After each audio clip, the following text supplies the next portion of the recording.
বৈশাখের শুরু থেকেই তাপমাত্রা বাড়তে শুরু করেছে।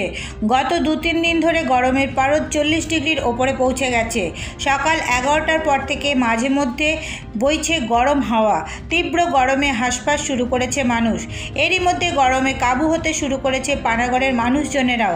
কারণ এখানকার একটা বৈশিষ্ট্য হলো ঠান্ডার সময় অন্যান্য জায়গার তুলনায় এখানে ঠান্ডা বেশি পড়ে, আবার গরমের সময় অন্যান্য জায়গার তুলনায় গরম বেশি পড়ে। তবে এরই মধ্যে যা অবস্থা, পানাগড়ের বহু বাসিন্দারা মনে করছেন এবারের গরমের তাপমাত্রা হাফ সেঞ্চুরিতে পৌঁছে যেতে পারে। কারণ আজকে পানাগড়ের তাপমাত্রা 43 থেকে 44 ডিগ্রির মধ্যে ঘোরাফেরা করছে। দুপুরের অনেক আগে থেকেই রাস্তাঘাট শুনশান হতে শুরু করেছে। খুব প্রয়োজন ছাড়া রাস্তায় বেরোচ্ছেন না মানুষজন।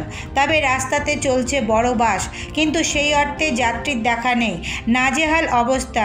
রাস্তায় কর্মরত অবস্থায় থাকা ট্রাফিক পুলিশের কর্মীরা মাথায় ঘাড়ে জল দিয়ে নিচ্ছেন স্বস্তির নিঃশ্বাস।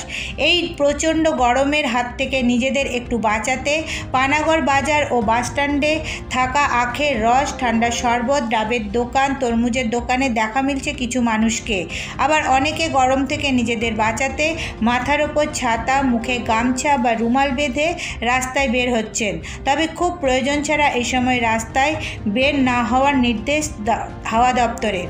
তবে সামনের দিনগুলোতে তাপমাত্রা কোন জায়গায় গিয়ে পৌঁছায় সেই চিন্তায় জেলার মানুষজন।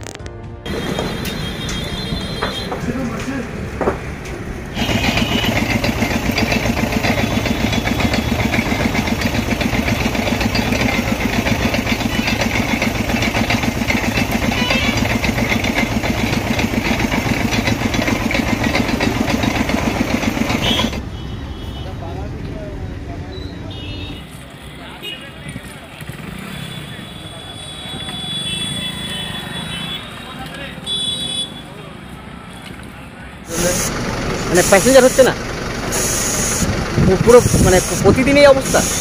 এই গরমের জন্য প্যাসেঞ্জার নাই। তারপরে অনুষ্ঠান চলছে, যে রামনবমী ছিল কালকে, পুজো চলছে, বিভিন্ন রকম অনুষ্ঠান চলছে, পুজো চলছে। মানে গরমের জন্য কি প্যাসেঞ্জার হচ্ছে? গরমের জন্য প্যাসেঞ্জার হচ্ছে না, মানে প্রতিদিন এরকম চলছে, কিছুদিন ধরে এরকম চলছে। ব্যবসার কতটা ক্ষতি হচ্ছে? অনেক ক্ষতি। মানে প্রতিদিন রুটে কতবার চলেন আপনারা? 4 কিলোমিটার। প্রত্যেক ট্রিপে একই অবস্থা? একই অবস্থা। হয়তো লসে চলছে, তো লসে চলতে হচ্ছে তো।